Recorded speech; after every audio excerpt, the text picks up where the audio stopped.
பண்ணிக்கலாம். வாங்க, கருவாடு சாப்பிடணும் போல இருந்துச்சுன்னா எங்கள் வீட்டுக்கு வாங்க, சாப்பிட்லாம். ஓகேவா?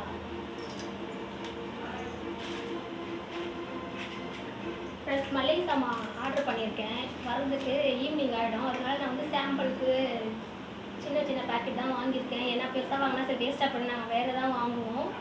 அதனால் இது எமர்ஜென்சிக்காக குட்டி குட்டி பேக்கெட் வாங்கியிருக்கேன். இது எவ்வளோன்னு தெரியல, 40 ரூபான்னு நினைக்கிறேன். இது எவ்வளோன்னு தெரியல, என் தம்பி தான் வாங்கிட்டு வந்தான். வாங்க சமைக்கலாம். ஃப்ரெண்ட்ஸ், இந்த குழம்பு வச்சுன்னு வச்சுக்கோங்களேன், நிஜமாகவே உங்களுக்கு செட்டாகவே ஆகாது ஃப்ரெண்ட்ஸ். நம்ம எவ்வளோ தக்காளி வெங்காயம் போட்டாலுமே அப்படியே தண்ணியாக இருக்க மாதிரி இருக்கும் குழம்பு. அது நம்ம வீட்டில் அரைச்சி நம்ம சாப்பிட்டோன்னு வச்சுக்கோங்களேன், செம்ம டேஸ்ட்டாக இருக்கும். மிளகாய் தண்ணியெல்லாம் நான் ஈவினிங்கே வாங்கிட்டு வந்துட்டேன். அது காய வச்சுருக்கேன். இன்றைக்கி போய் இன்றைக்கி லீவில் அதனால் இன்றைக்கி நான் ஈவினிங்க்கு அரைச்சி காய வச்சு எடுத்துகிட்டு போய் அரைச்சின்னு வந்துருக்கேன் ஃப்ரெண்ட்ஸ்.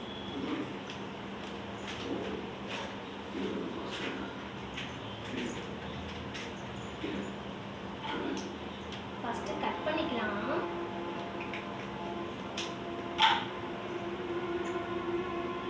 கொஞ்சமாக எண்ணெய் ஊற்றிக்கலாம்.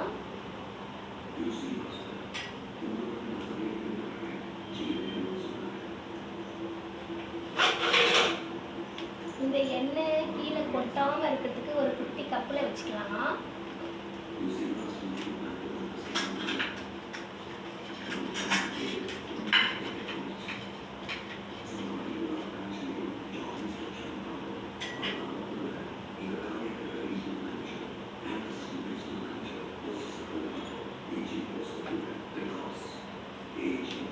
கருவாடெலாம் நல்லா கழுவி சுடுதண்ணியில் போட்டு கழுவி வச்சுருக்கோம் ஃப்ரெண்ட்ஸ்.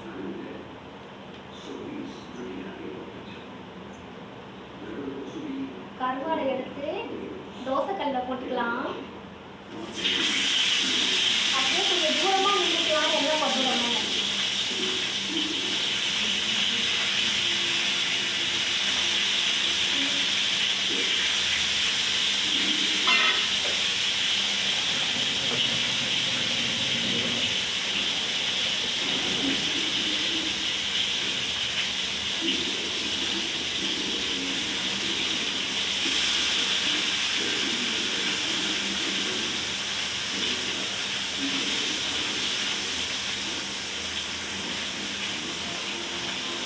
ஃப்ரெண்ட்ஸ், கருவாடு பொரிக்கும் போது ஒரு சிலர் வந்து ஃபஸ்ட்டு எண்ணெய் ஊற்றி கருவாடு போட்ட உடனே மிளகாத்தூள் போட்டுருவாங்க ஃப்ரெண்ட்ஸ். அப்படி போடக்கூடாது. உடனே போட்டோம்னா மிளகாத்தூள் வந்து கருகி போயிடும்.